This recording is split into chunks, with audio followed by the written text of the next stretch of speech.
Good afternoon, good day.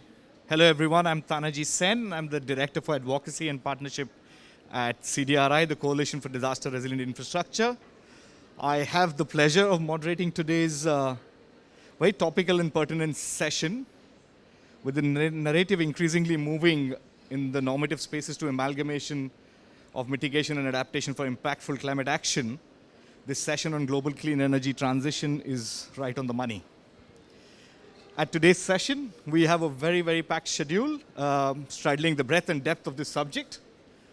My compliments to IEA and ICF for putting this together. We will have two sets of opening remarks, which will be followed by two panel discussions on climate impacts on the energy sector and building climate resilient energy systems, respectively. And we have experts from diverse countries and subjects, all linked to the power sector, energy sector, who will also have the opportunity to respond to questions from the floor or from our virtual audience. To get us started this afternoon, I would like to invite our first speaker, Mr. Chris Stark, CEO of UK Climate Change Committee, for his opening remarks. Over to you. Thank you so much, and thanks so much for coming to visit me in Glasgow. So I'm a resident of Glasgow, although I work in London, so it's very strange to have you all visit me in my hometown. I am the Chief Executive of something called the UK's Climate Change Committee, and we are, I think, a very useful thing in the UK. So under the UK's climate law, we are tasked with being the independent advisor on climate to government, but also to Parliament. So we advise on not just the policies and the targets that need to be set, but we also mark the government's homework on how well they're doing against those targets. Now it's Energy Day at COP26, and the energy transition has been one of the areas where we have offered our most detailed and I would say ambitious advice, and happily we've had most of that advice accepted by the government here in the UK. But let's just talk about the challenge of decarbonising energy here in the UK, a similar challenge I suspect to other countries around the world. In our assessment, for the UK to reach its net zero target and for the UK to go on the kind of journey that it will need to go on rapidly, cutting emissions over the course of the next 10, 20 and 30 years, we project a doubling of the size of the electricity system in the UK, at least. That's hugely helpful because it means that our energy can be predominantly electric in the future. 80% of that electricity can be supplied from renewables in the UK, most of it offshore wind. That's exciting. It's achievable.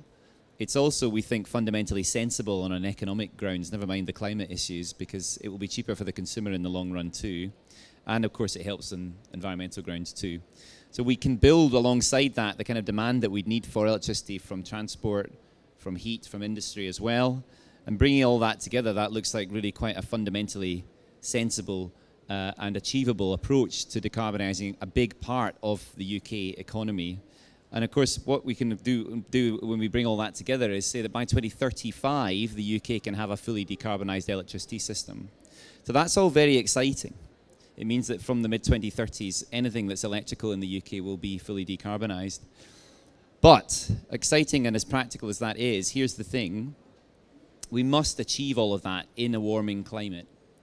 And we've got to bring together this idea not only of achieving net zero, but doing so in a world when I'm afraid the climate will warm, even under the most aggressive assumptions about how emissions will change in the future. Even if we have a hugely successful COP26 in addressing the global emissions pathways of the future, we are still going to see a warming climate, and with it, the climate risks that come with that. And that is a practical concern in the achievement of a decarbonised energy system in the UK. So let me talk about the resilience that we need to build into that net zero strategy.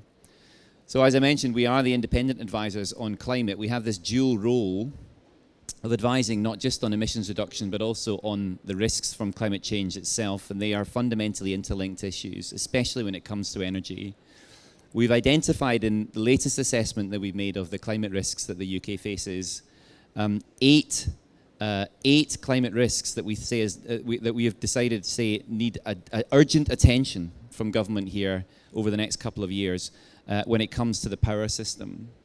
I won't go through them all, but the most urgent climate risks for the UK energy system are the risks to the assets and the networks that we see from surface water and coastal flooding, The risks and indeed some of the opportunities, it's worth saying, that come from the changes in summer and winter household energy demand. Risks to all UK infrastructure networks from cascading failures, which we'll talk about in just a second, through all of the climate-related risks and potential failures that may attach to the power system. The central role of energy and the interdependent nature of those infrastructure networks means that those cascading risks is the one that I worry most about. They cause the biggest and the most far-reaching potential disruptions to society, to the economy. And it's worth saying that as we move towards electricity, we will become more exposed to the risk to the power system itself. So the cascading risks that go with the power system in a situation where we are using that power system more extensively, and in the UK, where more of that power is coming from offshore wind, present for me a new category of resilience concern for the UK. That changes the risk and the profile of these resilience concerns for the UK when we're thinking about not just net zero, but also the change in the climate that's coming. Most of our 2050 generation assets have yet to be built, which is, of course, a huge challenge, but also an opportunity for us to factor in properly better planning for the change in the climate that's coming. So how do we do that in this final section? Well, first we do that by acknowledging the issues that we've talked about here, recognizing the resilience and emissions reduction challenges as being a joint and intertwined thing is really the first step. Our view is that government policies and strategies can, and indeed definitely should, support delivery of a more climate resilient electricity system. The UK has a new energy strategy, a new net zero strategy, and I'm happy to say it does acknowledge the need to adapt to the inevitable changes that we will see in climate. And it does acknowledge that, and that is, of course, progress. But all we really have in the UK is an outline plan for that at the moment. I would like to see that turned into something that look more like a plan for implementation and a plan for delivery. So that's a challenge here. And I think there is an opportunity to go even further than that and properly embed the idea of climate resilience into the power system, and crucially to avoid locking in steps that we will come to regret later, so costs that we will have to incur later by not thinking properly and clearly about the climate changes that lie ahead. So overly focusing on net zero is not the way to do this. We need to think about net zero and the climate resilience concerns together.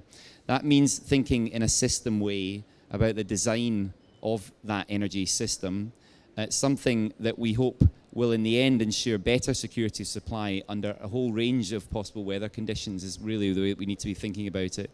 There is an opportunity to ensure that all new assets in the energy system, the ones that we will construct for this net zero future that we are now envisaging, can be fully resilient to the range of expected 2050 climate risks at the level of each facility, we think. So it's worth thinking in that way about it.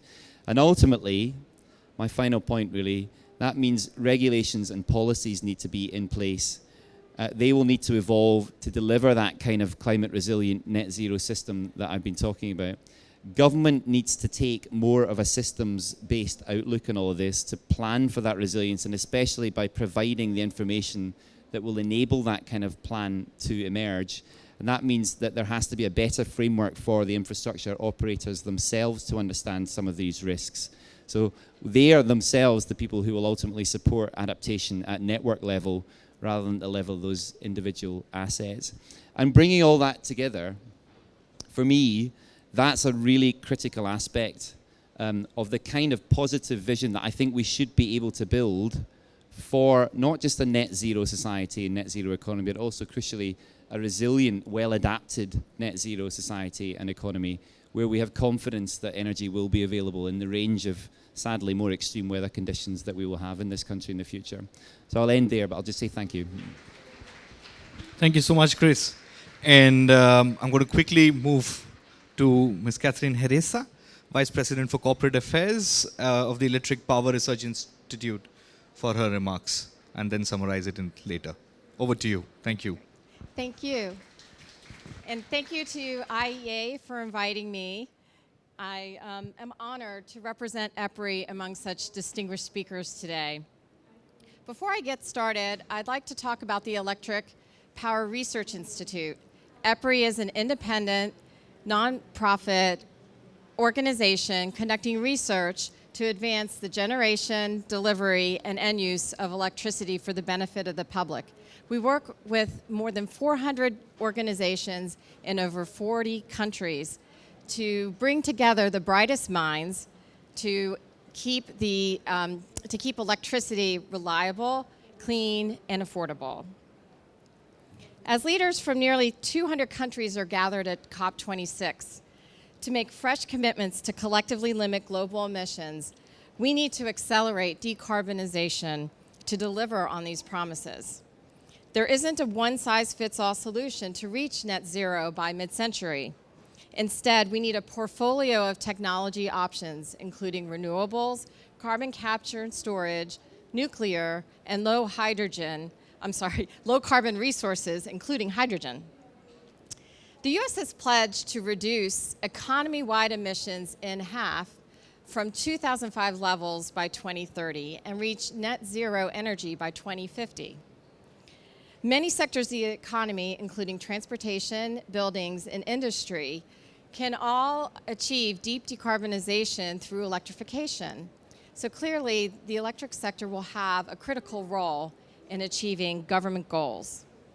While low carbon resources can significantly help achieve net zero emissions, the biggest operational challenges will involve advancing a reliable and resilient energy system. We need to prepare for all manner of challenges, from extreme weather to man-made events. Each presents unique challenges to system planners and operators.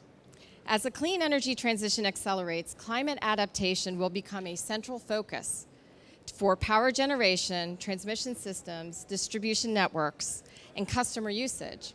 EPRI is amplifying its climate analysis to better inform assessments of related vulnerabilities, adaptation options, along with comprehensive planning for asset and system resilience. As the shift to cleaner energy increases dependence on electricity, it's important to have adequate energy resources and grid reliability to ensure customers have an uninterrupted supply of power.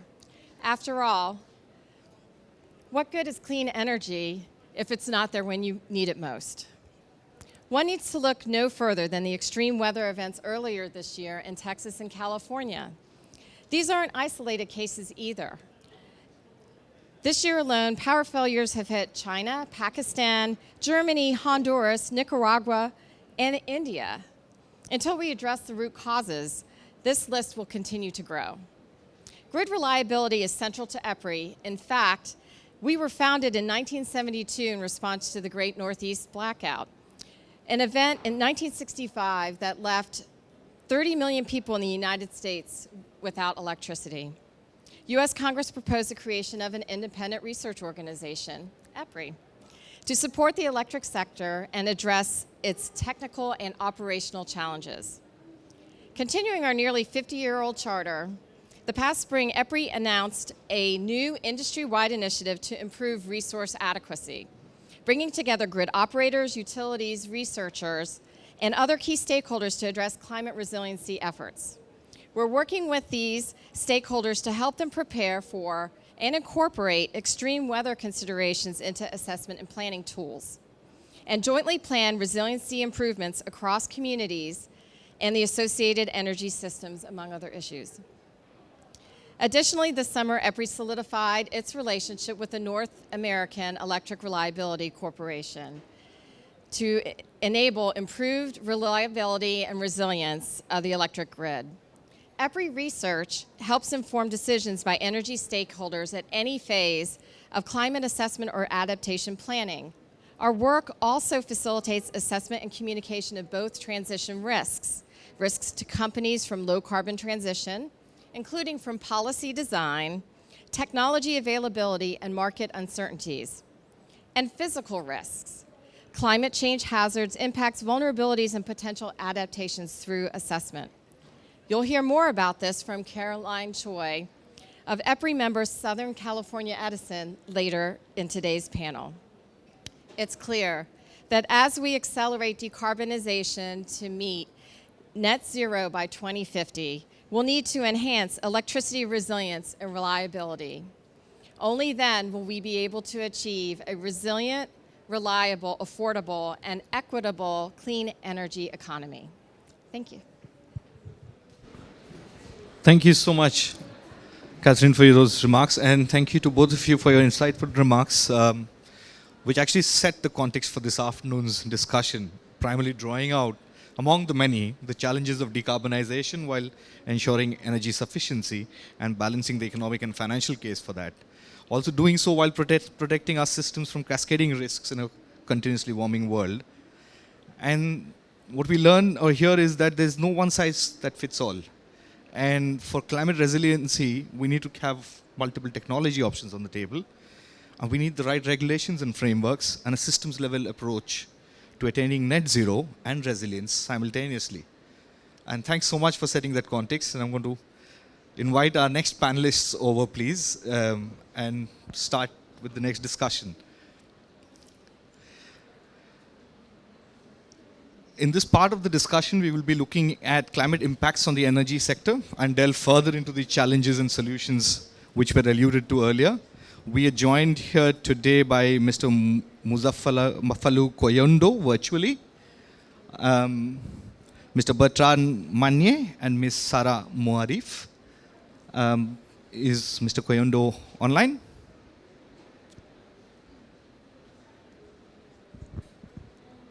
While we wait for him to come, without further ado, over to Ms. Sarah Moarif, the Head of Environment and Climate Change Unit at IEA. The floor is yours, and you have 5 minutes, please. Thank you. Yeah, okay, great. Thank you very much. I guess while I have some slides I'm going to show, but just to introduce myself, I'm Sarah Moarif with the International Energy Agency. So we're an intergovernmental organization based in Paris, and we really work with countries around the world to help with secure and sustainable clean energy transitions globally. And we have, over the past several years, been focused on this issue of resilience and bringing that more close to the work we do, which spans the range of fuels and technologies when it comes to energy transitions. And most recently, we're really incorporating the notion of resilience in our conception of electricity security and energy security. So the IEA has perhaps a similar history established around the same time as EPRI, but as a response to the oil crisis and dealing with energy security. And that's been an important part of the organization, but what energy security means today is also different. So if I could just get the slides up. Thanks. You can go to the next one. That's just introducing a little bit the work we've been doing, and we're increasingly trying to incorporate the work we do on resilience in regional clean energy transition pathways and power systems. And we've been looking more specifically at hydropower, which is a particularly vulnerable source and quite an important clean energy source. If we can go to the next slide. So basically, when we're looking at climate impacts on electricity, these really span kind of all segments of the electricity sector, from generation, transmission, and distribution. And there's a lot of impacts. I think maybe this audience is perhaps interested and more familiar with this, but from temperature changes, precipitation changes, more extreme weather events, will have impacts not only on demand, but also on the physical safety of assets. So that's transmission and distribution or generation. It also affects efficiency. And these really kind of can have impacts across the board. And I think Chris Stark also mentioned cascading risks and failures. And what we've seen is, when these changes happen, they can really have very significant impacts on populations and on economic activity. And these systems are particularly vulnerable to a lot of these changes, and in some geographies in particular, coastal geographies in particular. So if we can go to the next slide, because I know I don't have a lot of time. I'm basically going to echo a little bit of what Chris Stark said for the UK, because this is really sort of true at a global level as well. In our As an organization, we try and chart pathways to secure and sustainable energy futures. And in our net zero scenario, we examine what it would take for the global energy system to be net zero in CO2 emissions by 2050. And what we see is you have a huge increase in electricity. So electrification, decarbonized electricity is a key sort of backbone of reaching net zero emissions in the energy sector, and especially in obviously emerging market and developing economies where you have most of the population living. And it's because we see such an increase and that our energy transition relies on this increase in electricity, it being a sector that is particularly vulnerable to the climate impacts, which we're seeing today, and which, even in the best of cases, will continue as is. It really kind of highlights this. And hydropower, will increase. In 2050, it would still be sort of the third source of power globally. And it's particularly important for low carbon electricity systems. It plays a very important balancing role. At the moment, it's really the workhorse of sort of renewable systems. So if we can go to the next slide, I'd like to sort of mention that this is a sector we've looked at quite specifically, and I'm not going to go into details. If you could click on the next slide. Okay, sorry, I thought that was animated. Basically, we've been trying to look at hydropower in specific regions, using quite a mix of analyses, working with PBL in the Netherlands, and sort of trying to understand for different sites what happens. And we've looked at sites in Africa and in Latin America. So if you click, I'm not sure what's going to happen. Please go ahead and click.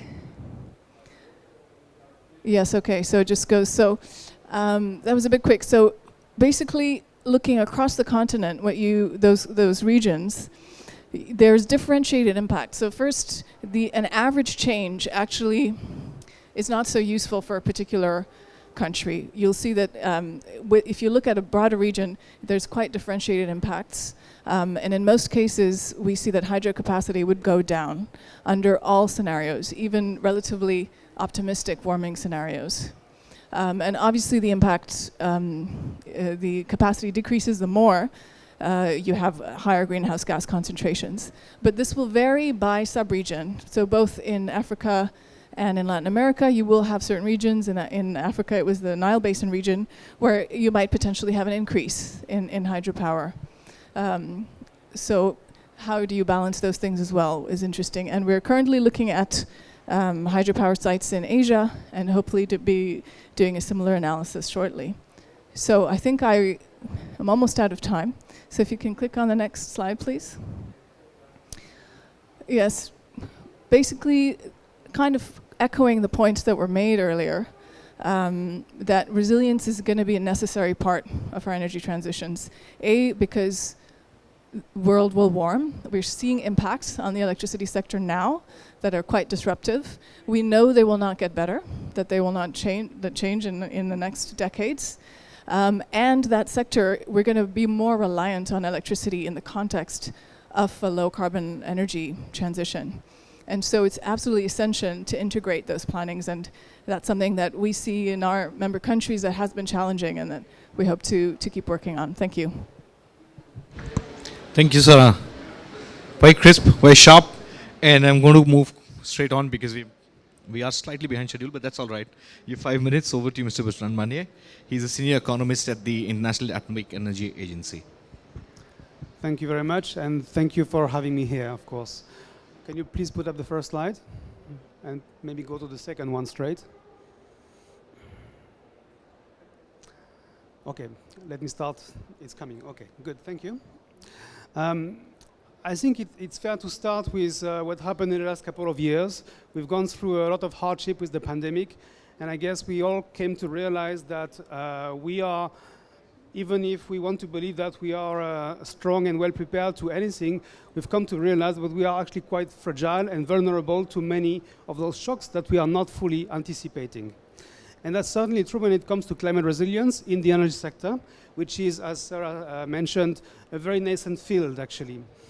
So there is now some more awareness around the issue and the absolute need to adapt our strategies, our plans to the new science, essentially.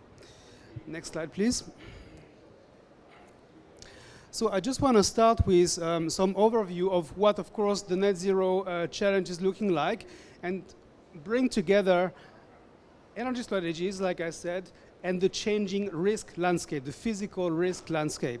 So, of course, this is an illustration that comes from the IEA and the net zero emission long term. We know that we have to transition from today a situation where about 2/3 of electricity is still produced by fossil fuels, thermal plants to a large extent, which rely a lot on water.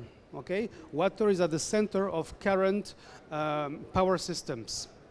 And as we move on to net zero targets, of course, hopefully we see a very strong emergence of solar, wind in particular, and other low carbon sources. But that comes with very specific risks. And we know from the IPCC now that there will be new emerging risks that will affect this transition to new decarbonized power systems. So in addition to the slow onset of climate change, we know that we're going to have heavier precipitations, very severe episodes of droughts, wildfires, which can be particularly detrimental to grid networks. And we do have to anticipate those challenges and understand how this is likely to affect our decision in order to maintain the continuity of reliable electricity service, because we know electricity and reliable electricity will be essential to decarbonize the rest of energy usage. Next slide, please. So I'm coming to my second point here, which has to do with the way the nuclear industry has been responding to the past events when it came to extreme weather events. And I would like to give you a short overview of what we have analyzed. Next slide, please. So nuclear operators have the legal obligation to report on a very systematic basis on any power disruption they may encounter. And out of the many possible causes for such power disruptions or power outages are what we call environmental conditions, which oftentimes have to do with water temperature. So like I said, in addition to fossil fuel plants, nuclear plants also need to be cooled and do have to consume a lot of water to basically cool down their systems. So we looked at 30 years of data, and it's a very rich database that is actually reported by IAEA member countries on a systematic basis. There are more than 8,000 episodes that have been attributed directly to conditions on water temperature in particular, or water availability, that go beyond admissible ranges. And those ranges are actually set by regulations. And we see over the last 30 years that those outages have increased fivefold, a good fivefold increase in those outages. When we look at the location of those outages, and we look at the different types of water cooling systems that were concerned by those outages, we realize that river-cooled plants in particular, they account for more than 40% of nuclear plants in the world. More than most of those river-cooled plants have been affected, particularly in summer months. Okay, so we do observe from the nuclear industry some pressure already, environmental pressure on nuclear operations. Next slide, please. Now, we know, and the IEA, I think, is willing to say that nuclear will be part of a decarbonized future in many countries. Nuclear will be there, in addition to hydrocarbon to produce this steady flow of electricity. It's important to integrate the rest of variable sources in particular. But can we really rely on those nuclear plants when we know they are already affected and they see a lot more of those weather extremes or difficult weather episodes? And actually, the data suggests that those disruptions tend to be very small. And they are in the order of a few hours per year, globally. a few hours of electricity production have been lost because of those weather-induced disruptions. Now, of course, we know precisely out of the 150 plus nuclear sites in the world, we know which of those sites are particularly exposed, be it to sea level rise or be it to more drastic water stress situations. The latest WEO suggests that 15% of current nuclear plants are located in high water stress areas, and if I'm not mistaken, in 20 years, 25%, a quarter of plants will be concerned by those high water stress situations.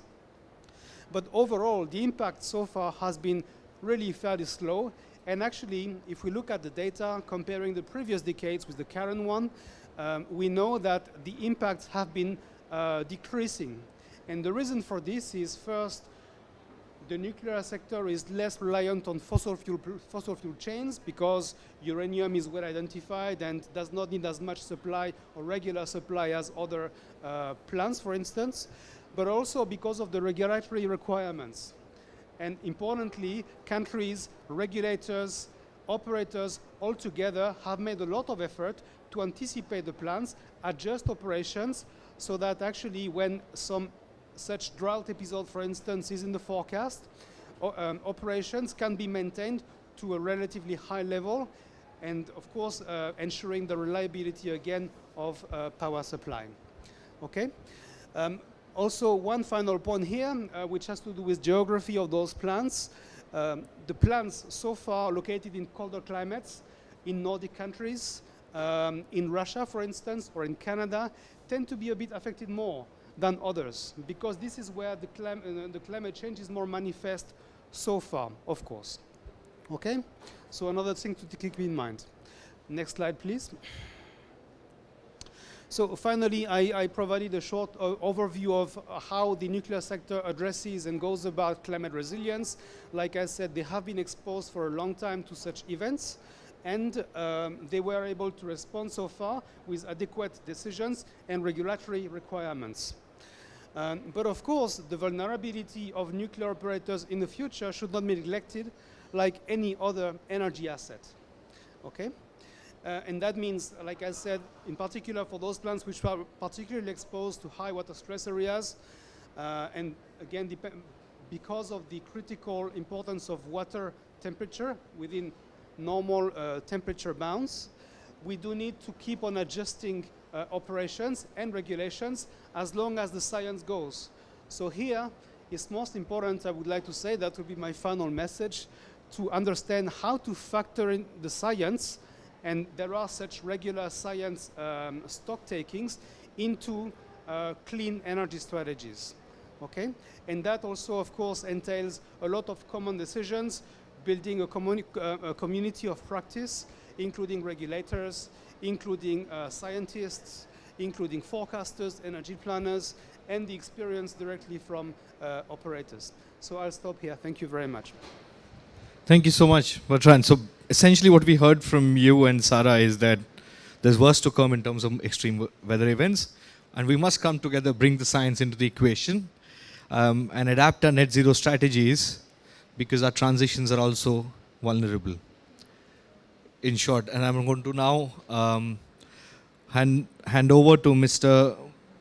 Muzaffalu Kayondo for his remarks. He's the Head of Research and Business Development at Uganda Electricity Generation Company Limited.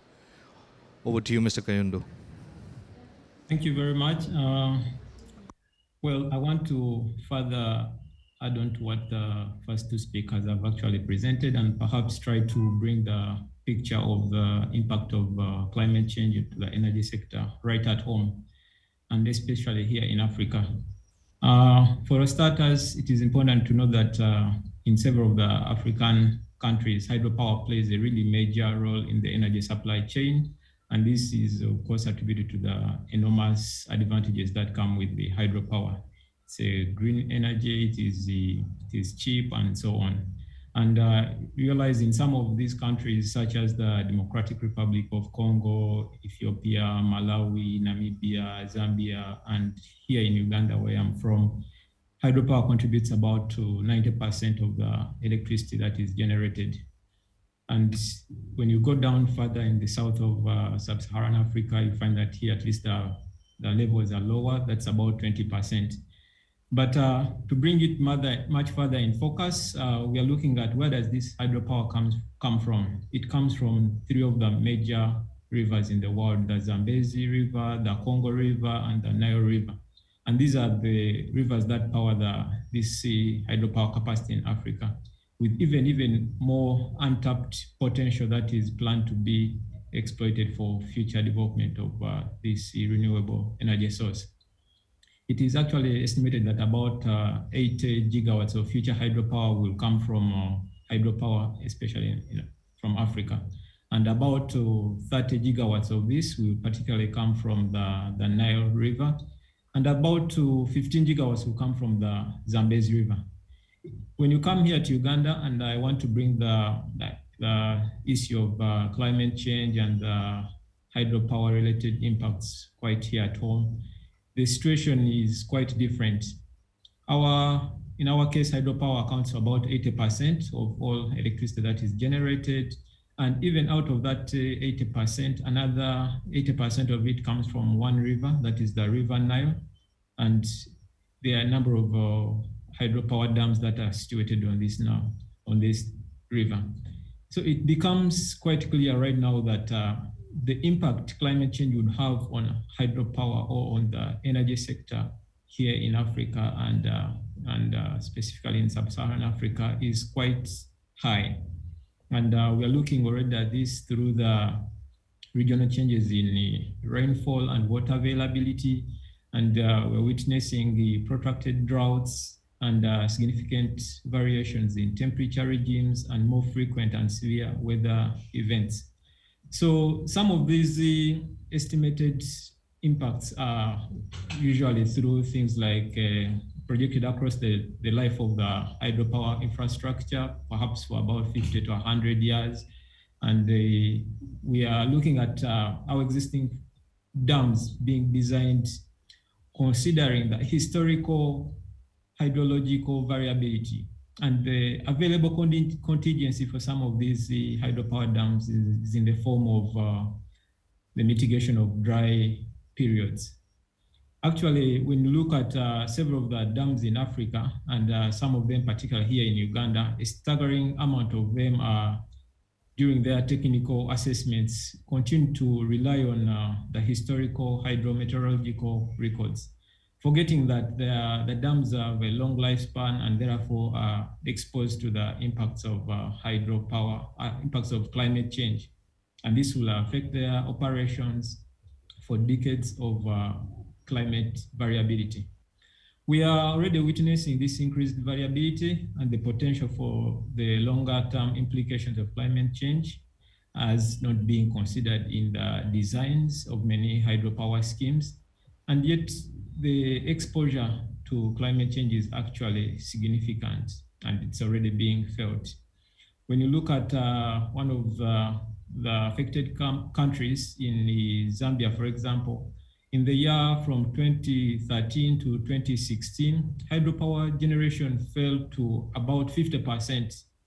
And this was largely due to the impact of droughts on the water availability at some of the large dams, such as the Kafue Gorge, the Kariba Dam, and the Victoria Falls Dam. So we see that there's a reduction in hydropower production in Zambia, and this went on to affect several other activities that are associated with the hydropower production. When we come to Uganda in particular, and I want to specifically emphasize what some of my colleagues already emphasized there from IEA, and this is on the variability, whether we are having the wetter seasons or we are having the drier seasons. In some regions, for example, they mentioned in the Nile Basin, we are expecting wetter impacts, wetter seasons due to the changes in climate change. In Uganda, we faced a similar situation to that of Zambia in 2004 to 2006, where we had extended droughts leading to reduced lake levels of Lake Victoria, and in tandem, this affected the power output at one of our main dams. What this meant that we had to go for alternative HFO options, which are not in line with the theme of climate change. The other interesting scenario that we are witnessing is a recent one, that is in 2020.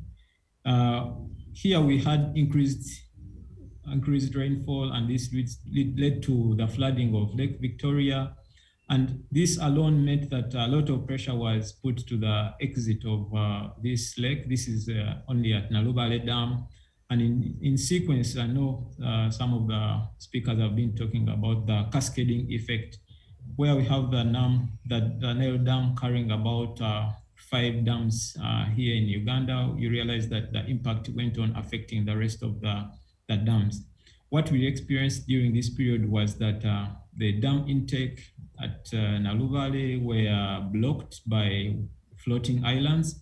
These were land masses that got dislodged off the shores of the lake, and because of the increased outflows from the lake through the dam, in an attempt to preserve the life of the dam and the downstream communities, some of this vegetation and land mass got dislodged and was anchored at the dam intake.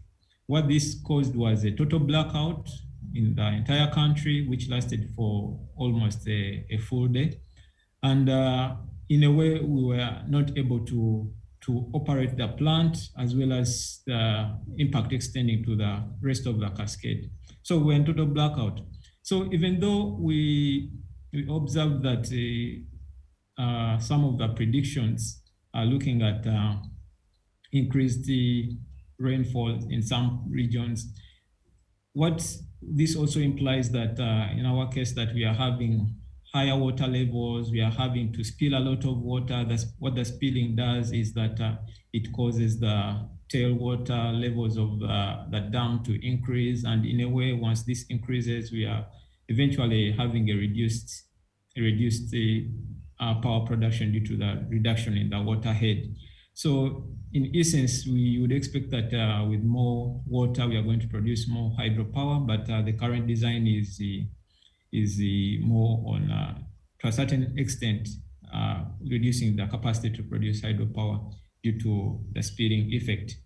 So as I wind up, it is also important to note that in instances where we've had reduced hydropower production due to the situation of drought or due to some other effects arising from increased water flows or reduced capacity of some of these dams, the alternative option has always been to turn to the HFO diesel generators and fire these up to be able to support the lifeline of lifeline activities of the country. And we know that as we head towards a net zero future, this is not acceptable. So we need to be able to increase the resiliency of our dams. And perhaps in this small discussion, it comes out clear that we are not yet there in as far as achieving the resilience of our hydropower sector is concerned. So that summarizes my presentation. Thank you very much. Thank you so much, Muzaffar. That was very enlightening, and you brought in a particular example to highlight the discussions that were being held prior to your presentation. I want to start with a question to you straight away, which is that, clearly, given the challenges that hydropower generation is facing, there must be some mechanisms for resilience that exist. But what more do you think needs to be done to encourage climate resilience as we take this journey of transition and also trying to achieve net zero? Thank you very much. I think particularly for Africa and especially for the sub-Saharan region, what more needs to be done is first the acceptance of the reality of climate change. And in some instances, this failure to accept that climate change is real has led to poor planning. But if we are to really learn from the experiences we've had so far, climate change is real, and therefore we need to understand this in planning of investments in our energy systems, including designs. And this is across all sectors that may be impacted by climate change. And this is really important for a multidisciplinary participation of all key sectors in the country. Secondly, and in Uganda in particular, we realized that we need to have an energy mix strategy, not only having it, but implementing it. And failure to have backup options in the form of other renewable alternatives such as solar or wind or geothermal and so on, we are likely to have a number of lifelines impacted. So there is therefore an urgent need to effectively generate and integrate climate projections into investment planning and in terms of developing the strategy that can be adopted in case of certain catastrophic failure of some of our energy systems due to climate change. But like I said, this has to start with accepting the reality that is on ground. I think this is no longer hearsay, but right here at home, at least based on our recent experiences here at UGCL and here in Uganda at large. Thank you. Thank you. Thank you, Mazifulu.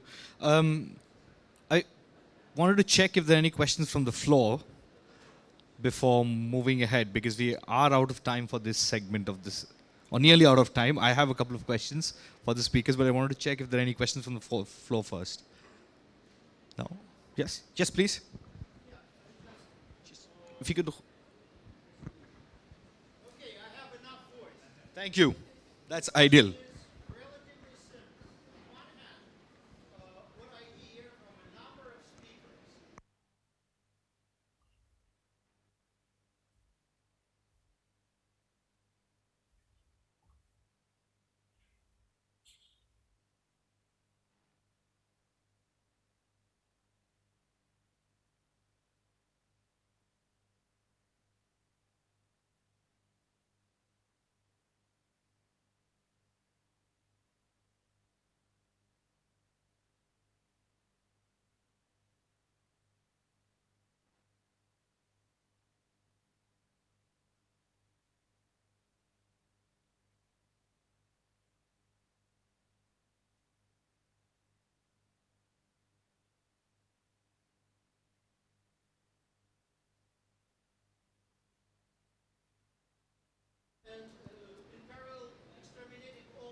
Okay, let me start quickly.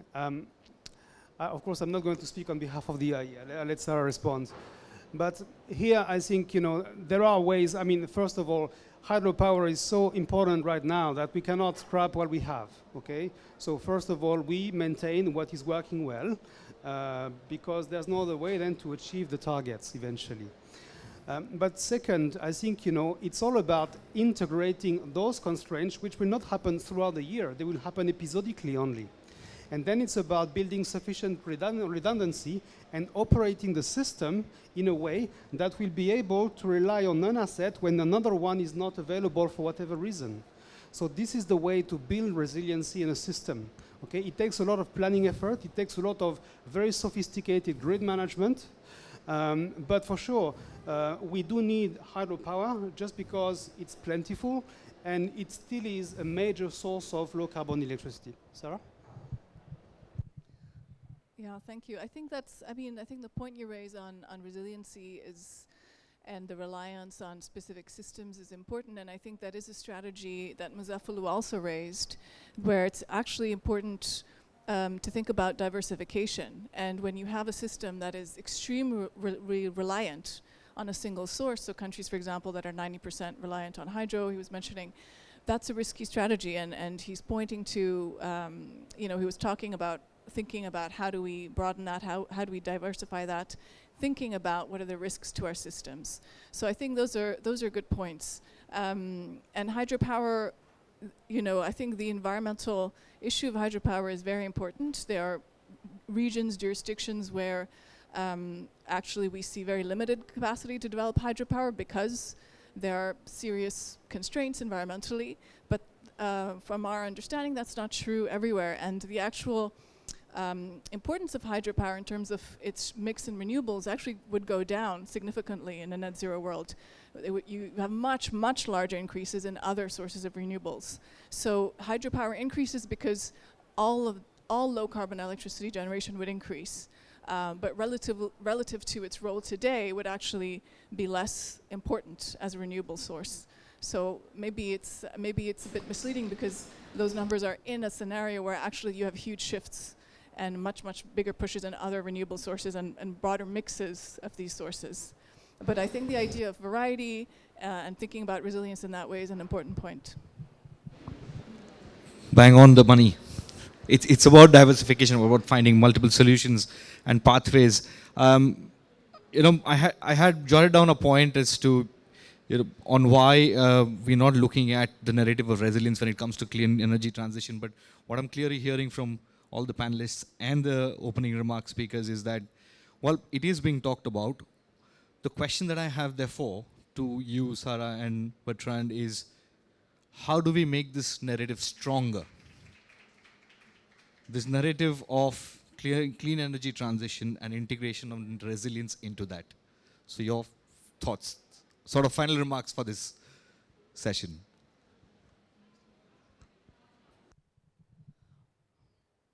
Well, I think the way to approach it is through many angles, and I think there's many actors. We're sort of from intergovernmental type of organizations, and we have our ways that we can maybe amplify those links. We work with certain aspects. We work with energy ministries, with energy policymakers, and we have a role to sort of push this issue, make them aware of this issue. In some countries, that is very much the case, and you do see links between, say, climate planning, adaptation planning, energy planning, but in a lot of countries, it's challenging. But I think there's also many other actors, many other stakeholders that are seeing this, experiencing this, and I think through raising it from multiple areas, hopefully that's going to help, and that it won't be a reaction to an extreme case, although to be fair, I think because of the serious events we've seen in the electricity systems recently, I think it really has raised awareness. So I think this is a riper area. To this, I will add that if we are here, it's precisely to speak about the topic, to raise awareness, to build this community of practice, to have a common understanding of the risks. And once we have been able to identify the risk, we'll make ourselves less vulnerable to them. And then, I also want to insist on the role of good information on this. If you want to have a convincing argument on this, there is more and more efforts in science. I want to mention the work from EPRI, for instance, which is very sophisticated and to the point. It's about bringing models together to address very difficult questions. So you need to bring together multiple disciplines.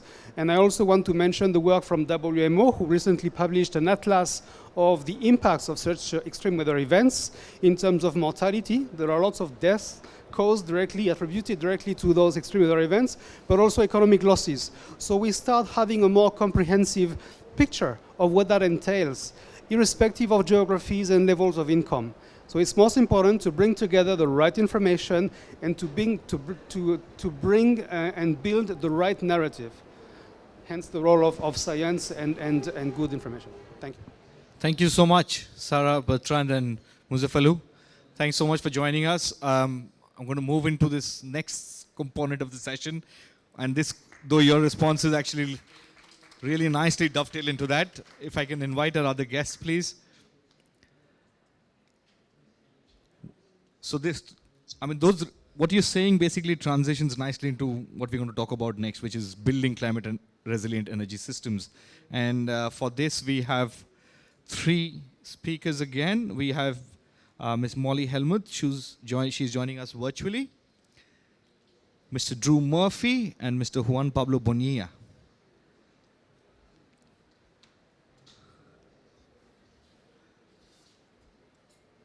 Thank you. I'm first going to invite Ms. Molly Hellmuth, the International Climate Resilience Lead at ICF, to make her opening remarks, please. If I can invite you to take 4 to 5 minutes. Thank you. Great, thank you.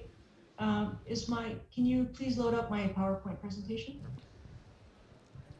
Molly, could you hold on? We are unable to hear you. Can you hear me now? Yes, that's great. Thank you so much. Great, perfect. And thanks for loading up the PowerPoint presentation. First of all, good afternoon. I would just like to say that I'm just thrilled to be able to participate remotely at this very important event. And so thank you for that. I'm Molly Hellmuth, and I lead ICF's international climate resilience work, including the integration of climate risk and resilience into power sector planning in collaboration with ICF's power sector team. And today I'm going to be presenting a very quick overview of integrated resource and resilience planning, otherwise known as IRRP. And this is based on ICF's experience implementing IRRP in Ghana and Tanzania with stakeholders there and with support from USAID. Though I would want to mention, just based on the conversations that I've heard so far, ICF does support a broad range of power planning and project level assessments, including development of a hydropower risk screening tool for USAID and the US Department of Energy that's been applied in 5 Southeast Asian countries. Can you please advance a slide? So power sector planning involves periodically looking out over the next 5, 10, or 20 years to assess future power needs and investments. But that has faced enormous challenges over the past few decades. And these challenges include planning for uncertainties surrounding future demand growth, limited access to capital, limited fuel supply options, evolving technology choices, and the need to serve power in isolated areas. And this is making it difficult, or has made it difficult, to make sound investment decisions that ensure reliable electricity supply at a reasonable cost. In addition, a lack of appropriate governance and coordination has compounded these challenges. And in some countries, investment alternatives are defined and driven by developers or even donors, with a cost assessment of each project serving as the basis for selection between available options. And this approach can lead to a shorter term focus and ignore alternative options that are not proposed by developers, and has a minimal focus on reliability, resilience, and other impacts. So today, I'm going to focus a little bit on the importance of integrating climate risk into planning, moving beyond a traditional least cost planning approach to better ensure a range of performance objectives are realized. Next slide, please. Climate can impact the power sector services in many different ways, posing operational, strategic, and financial risks. So operations are directly affected if assets are damaged and or fuel availability becomes less predictable. So for example, we've heard a bit about hydropower availability and the challenges there. And even in our studies or our development of integrated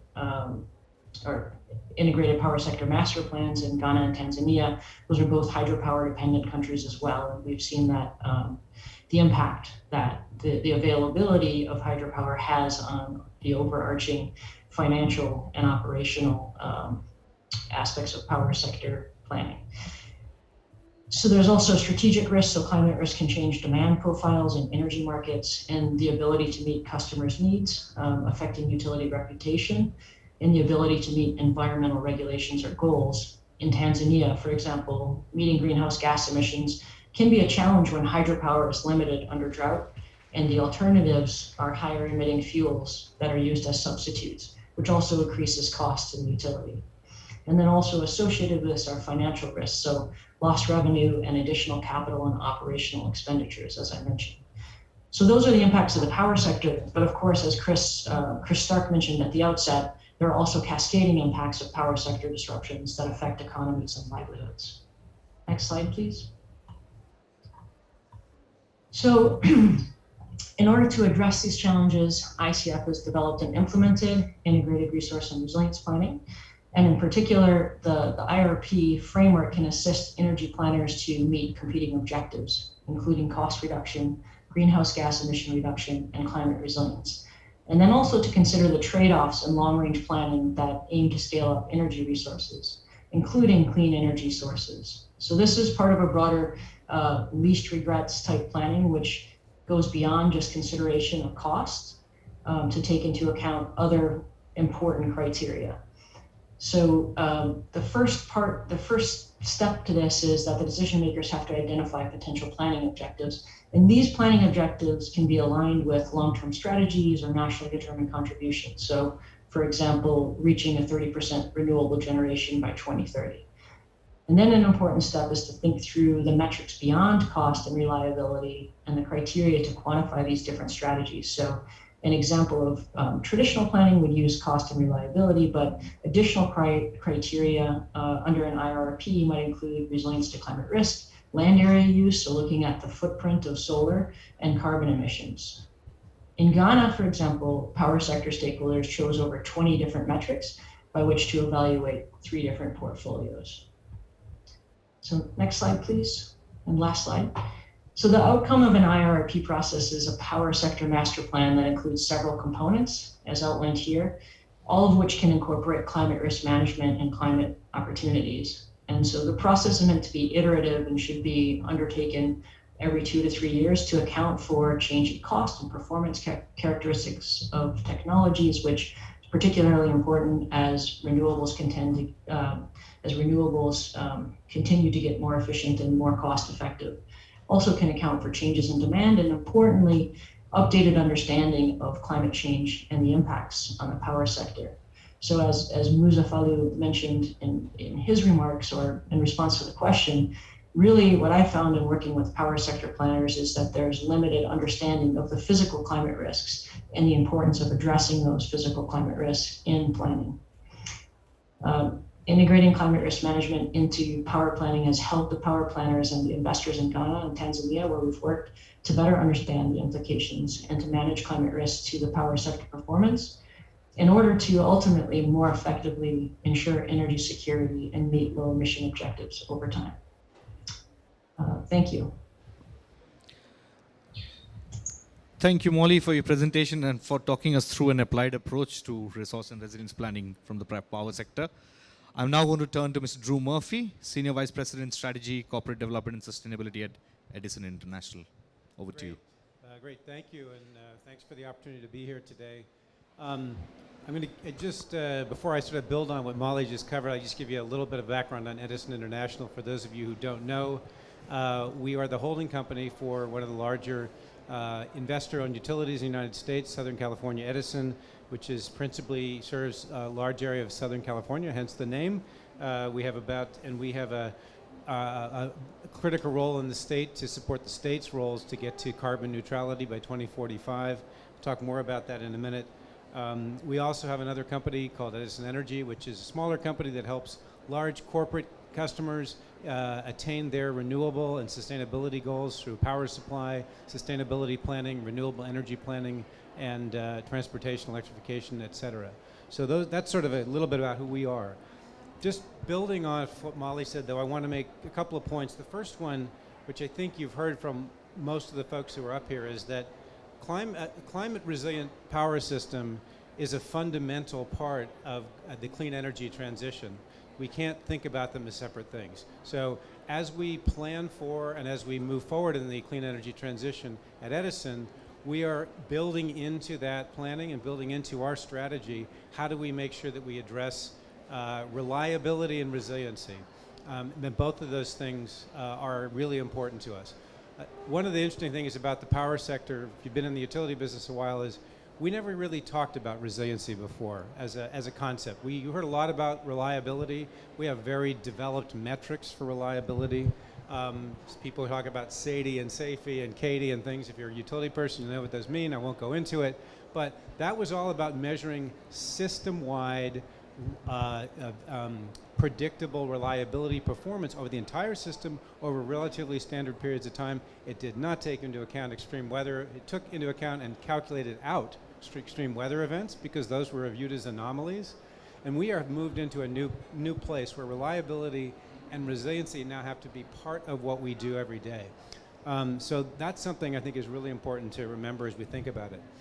But the clean energy transition gives us an opportunity to do that. So just to frame up what we're looking at in California, maybe a little bit, we put out a series of white papers over the last several years to talk about what we think this transition looks like and begin to think about how we incorporate resiliency and reliability into that.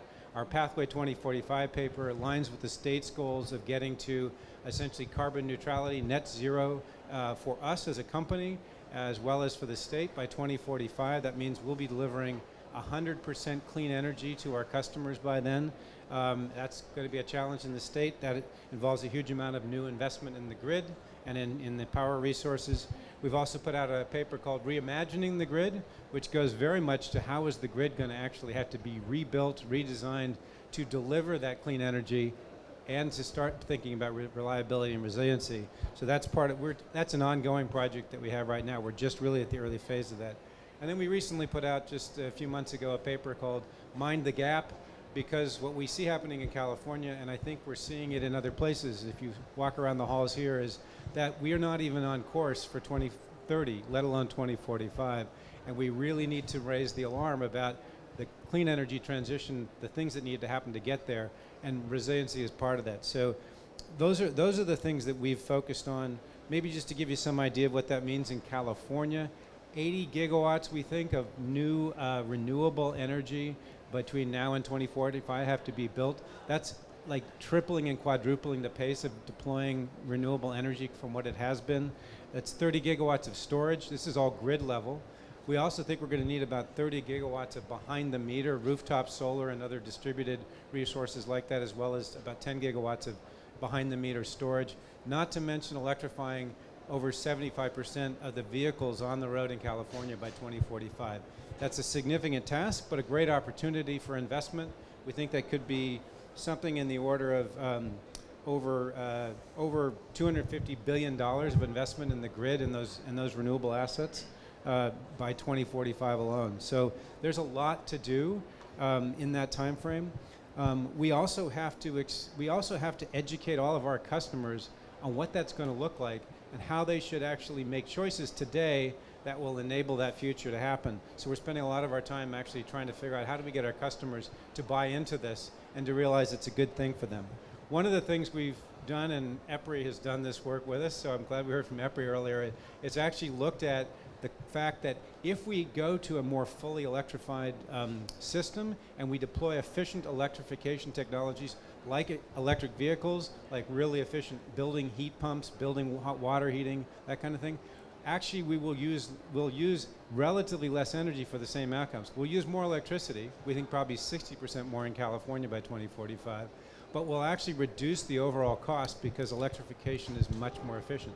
So the energy bill for the average consumer in California, we project, will be about a third less than somebody who wouldn't be using a fully electrified, efficient kind of electrification tools that will be available to them. So all of that is important because of what we think about reliability and resiliency. When you look at what that means from a customer standpoint, we actually have to think about the fact that starting today, because we now are experiencing this in California and going forward, customers now we're asking them to use the grid as their primary fueling source. So they have to know it's going to be there for them. We've started to think about talking about reliability and resiliency no longer as those things, but we've recast it as a cut from the customer's standpoint as power availability. What people are going to care about and what we have to deliver to them as the power sector is the electricity, the power, when they need it, where they need it for the things they need it for. And one of the fundamental things we realize is that means thinking beyond just the traditional grid itself and thinking of the system even more broadly. So we're going to have to count on a variety of actors and players to provide that resiliency, reliability, that availability, not just our electric grid, not just the central grid.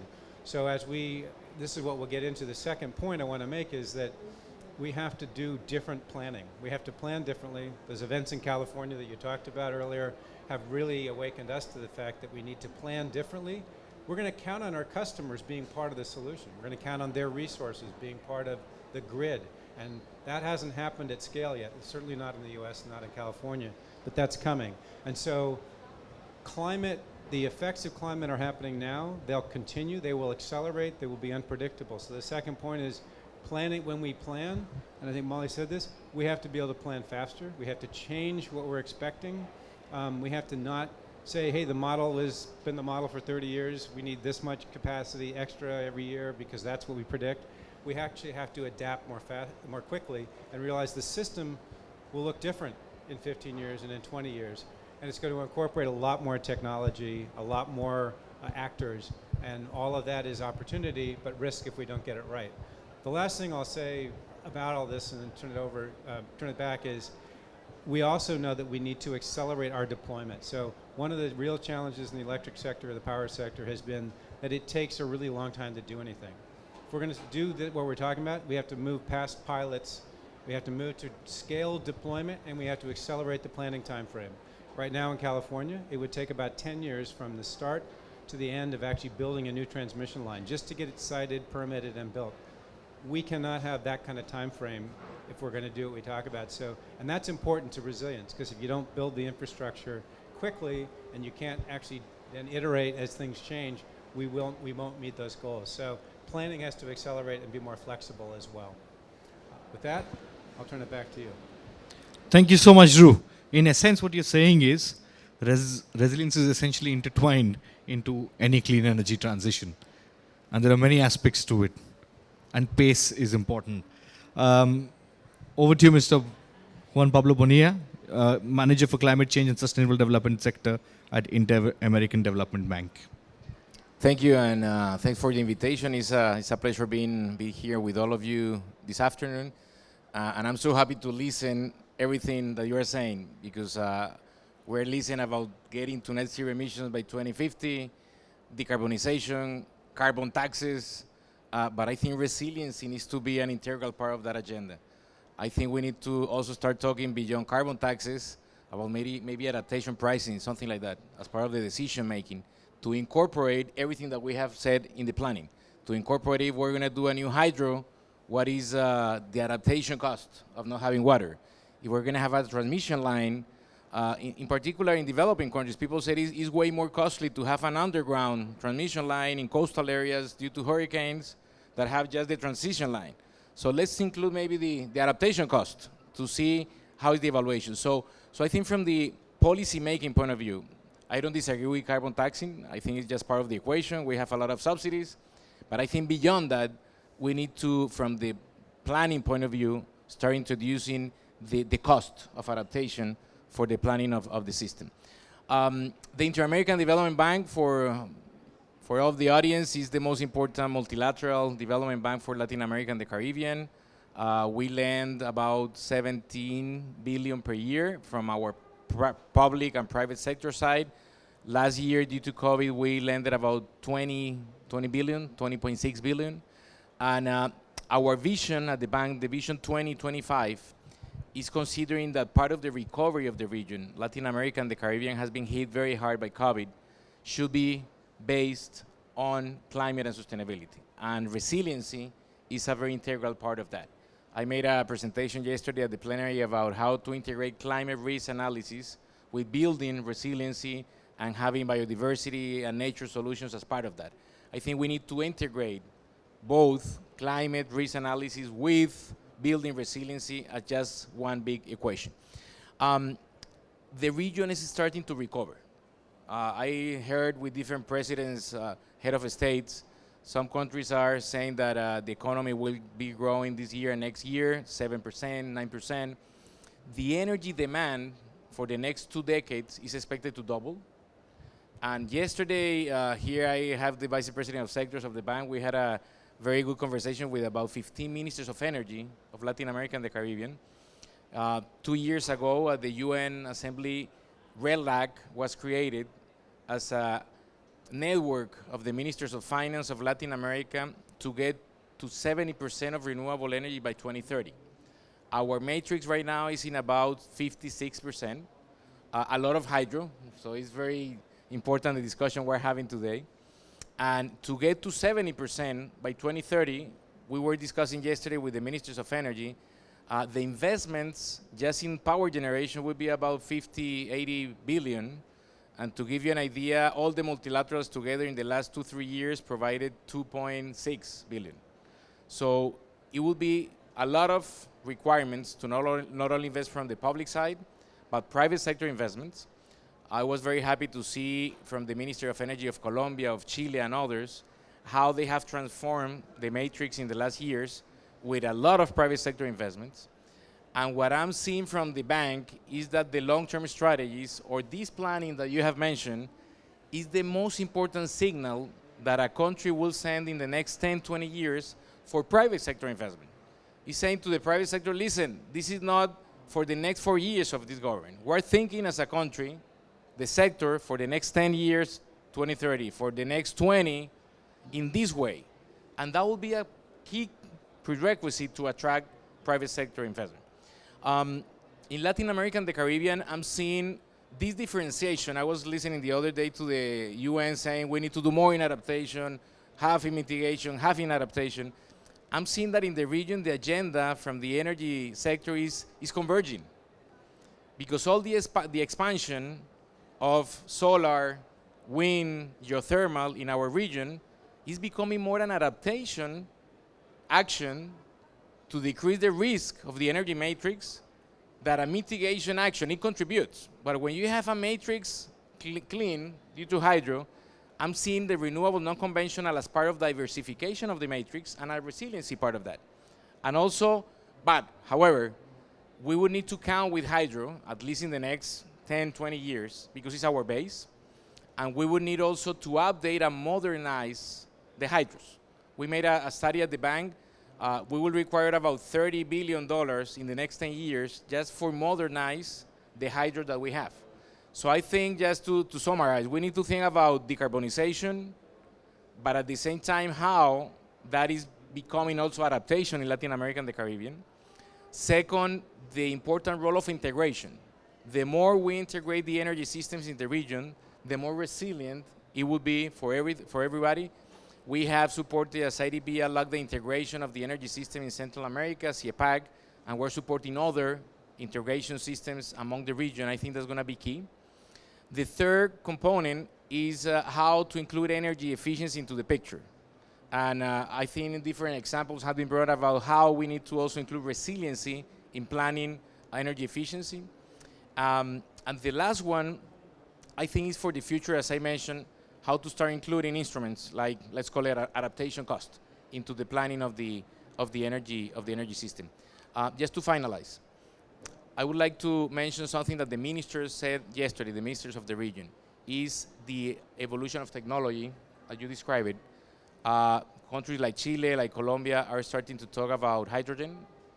I just visited the pavilion of Japan to learn a little bit more about technology, and I think it's something that we're going to need to also include into the equation. And last part, we're talking a lot about just transition, and I think that includes social resilience. We only say what is the just transition concept with, for example, when we're closing coal plants. The Minister of Chile, Juan Carlos, was mentioning yesterday how they are going to close the coal plants in Chile by 2040, but he was very optimistic. He said maybe we could do it before. But how they can start working with people in that transition. But also, I would like to listen more people talking about the just transition related to resiliency. As you mentioned, is the reliability of the system, but how poor communities in rural areas of the developing world also have been affected by all of this. And how just doing microgrid, for example, what is the cost of that? So I think we need too many things that we're talking about the net zero and decarbonization, how to bring that into the agenda of resiliency for the power sector and the economy in general. Thank you. Thank you, Juan Pablo. Fantastic. Just straight away drawing into the questions from that, and to close that, we Drew, this is for you. We've been hearing quite a lot about building more diversified and integrated resilient energy systems. So from a utilities perspective, what do you think would be the incentives of building resilience? What are the most essential things that come to your mind?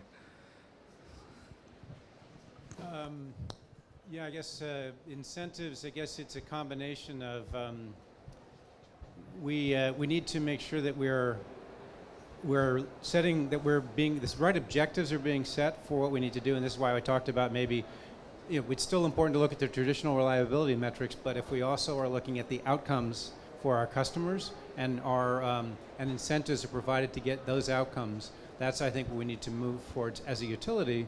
So that would mean essentially allowing us to be able to invest in things that will both be for our grid, but for our customers' benefit too, and partner with them on more things. So I think there is a need for the way that utilities are incentivized to move towards outcomes that that really go to reliability and resiliency. On the customer side, I think there's a number of incentives that we think would be very useful up front, which would help clean energy transition, as well as reliability and resilience. And a lot of that has to do with making sure that we're really moving towards reducing the upfront cost of clean energy and renewables for customers who adopt themselves. We know that it's going to be more, as I said earlier, it's going to be more cost efficient over time. Right now, we've got to lower that cost and sort of pull forward the present value of some of that efficiency and those savings and hand them to customers sooner rather than later, so that especially the more disadvantaged customers can afford to buy electric vehicles, can afford to put storage in their house if they need to, can afford to do efficiency and heat pumps and those kinds of things. That's the only way we're going to accelerate it. So we need to find the incentives that actually lower the upfront costs for a lot of customers. That will accelerate both clean energy, that transition, as well as the reliability and resilience, because we're counting on those assets being there as part of the grid over time. Great, thanks. And drawing on your response, and a question which I thought I was going to pose to you, but I'm going to now pose to Juan Pablo, because you spoke about reaching about vulnerability, about equity. So can you tell us a little bit about a little bit more about equity and vulnerable communities and how they can benefit from this transition process and how they can be brought in to this narrative and balance out the costs?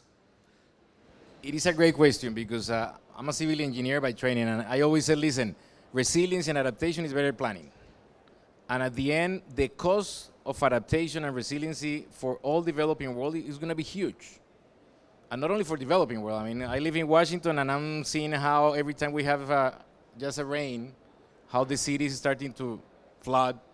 The most important resiliency work right now in Washington, D.C. is a huge box culvert that is being built below Washington. The cost is about $5 billion. Alexandria, for the first time in many times, the Potomac River flooded into Alexandria. So when you start talking about the cost of resiliency, what is going to be the cost of resiliency for the energy sector? It's going to be huge. So you listen, everybody saying that we need more adaptation from the Green Climate Fund, from the seed, from the GEF. That's very important. But it's very limited considering the challenge that we have. So with Benigno, the vice president of the bank who is here, was the former minister of finance in Paraguay. We're talking that from the policy making, we would need maybe the IMF as part of the revision of the Article 4 to see if they are going to count as public debt investments in adaptation. And then the ministers of finance of the region will have an investment to say, okay, let's invest in resiliency, for example. Everybody's talking about SDRs and how to use SDRs from the IMF also to resiliency. But at the micro level, at least our function as a multilateral development bank is to start to think how to create the incentives to incorporate resiliency in our lending. So I was explaining yesterday at the plenary, we have created contingency lines of credit in the bank. We have a contingency facility. 14 countries of the region already have those credit lines. And this year, our president said, listen, we need to go beyond due to the impacts on Central America and the Caribbean. So we incorporated what we call the hurricane clause. And we're piloting that with 3 or 4 countries. What it means, that if there is a hurricane in the Caribbean, Central America, we will postpone the payment of the principal for 2 years for them to help. The private sector of the bank is starting to do the same, including the financial resiliency clause into their lending to just reschedule payments when a private sector company is receiving the impacts of climate. So your question is very relevant to start thinking about the incentives. The private sector of the bank is starting to do sustainability-linked loans to reduce interest as a premium for not only reduction of emissions, but also resiliency. And they use a blended financing, for example, from the climate investment funds to do with ENGIE a closing of coal power plants in advance in Chile. So how we can start using blended financing also for resiliency? To say, listen, we have to pay a premium in interest rates if you invest in resiliency. How we, as a public sector part, pay our governments for results in resiliency as part of their investments. To do that, we need a lot of money. Hopefully, the bank is in the process of analyzing a capital increase. And if that happens, I think this will be one of the key issues, how to incorporate payment for results and incentives, and resiliency will be a key part of that discussion. Fascinating. Thank you. Molly, if you're still online and able to hear us, drawing on what Drew and Juan Pablo have been saying, and what we also heard from in Muzaffar's presentation about the great difference in exposure to climate hazard, not only across countries but within geographies and localities, and the experience that you have of doing the work in Ghana and Tanzania, what do you reckon are some macro measures which will be critical in building resilient energy systems? Hi, I'm not, am I up? Can you all hear me? Great. Well, you know, it's interesting that you should ask because there is a broad diversity, obviously, of climate risks, and not just, you know, by region, but the types of impacts across the system. So, you know, we've heard a lot about hydropower, but, you know, and transmission and distribution. There's also impacts on demand side. So I guess one of the things in terms of macro type perspective is to take a look at the risks across the system, and not just in isolation. And I think that really speaks to the integrated resource and resiliency type planning approach. Obviously, you know, we were working in Ghana and Tanzania, and to some extent, fairly hydropower dependent context, but and also that includes also Uganda, which is even more hydro dependent. And folks have talked a lot about the importance of diversification. I think that just getting the incentives right, so that, you know, there are incentives to invest in renewables, feed-in tariffs, and other sort of pushing type of opportunities, and maybe even regulations. But what isn't instilled within those kind of regulations to date or incentives really is this resilience piece. So yes, while investing in renewable technologies can increase resilience to some extent by distributing energy resources, and I'm definitely a fan of that. I think you also have to take into account the risks and the fragility of solar systems, for example, just to, you know, really make sure that resilience is put on kind of an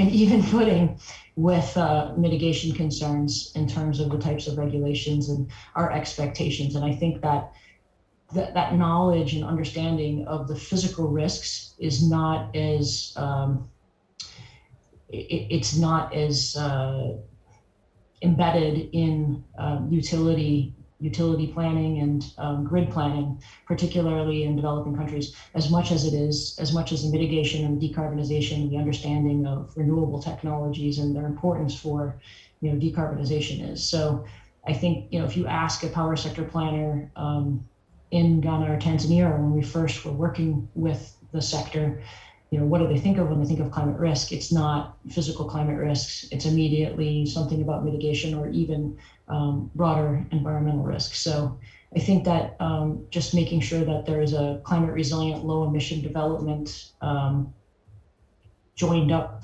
approach to it is really important. Thank you, Molly. And that's all the time we have. So I'm just going to try and wrap up and summarize in saying that essentially we all agree that building climate resilience of the energy sector is paramount in our actions towards protecting the planet. And particularly for those who are at risk today, and those who are beginning to witness the impact of climate change in their everyday lives.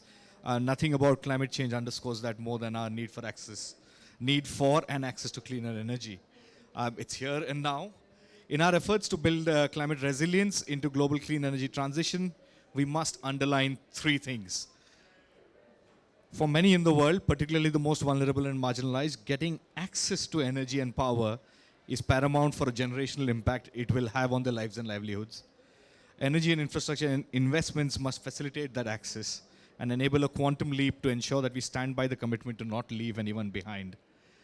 Second, one size fits all won't work. Complementarity, science, governance, solidarity, contextualization, and dynamic and adaptive financing mechanisms need to all come together. This emphasizes the need for a multi-stakeholder and inclusive partnership approach, much like what we have come to demonstrate here today through our panelists and speakers. Cleaner energy, energy transition, and resilience are inherently intertwined in all our mitigation and adaptation pathways if we are to be successful in our goal.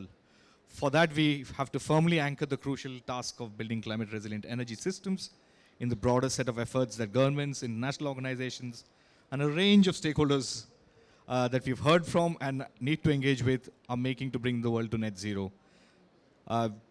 Really sincerely thank all of you, our distinguished speakers and panelists, for lending your perspective, insight, and expertise to this conversation. And of course, thank you to the audience, both here and virtually, who've joined us from around the world, for your engagement. As we bring this to a close, let's all commit to carrying the conversation onward, not just within the conference, but beyond, to build the crucial momentum that we need to bring about climate resilient energy systems. Thank you so much. And over to you all.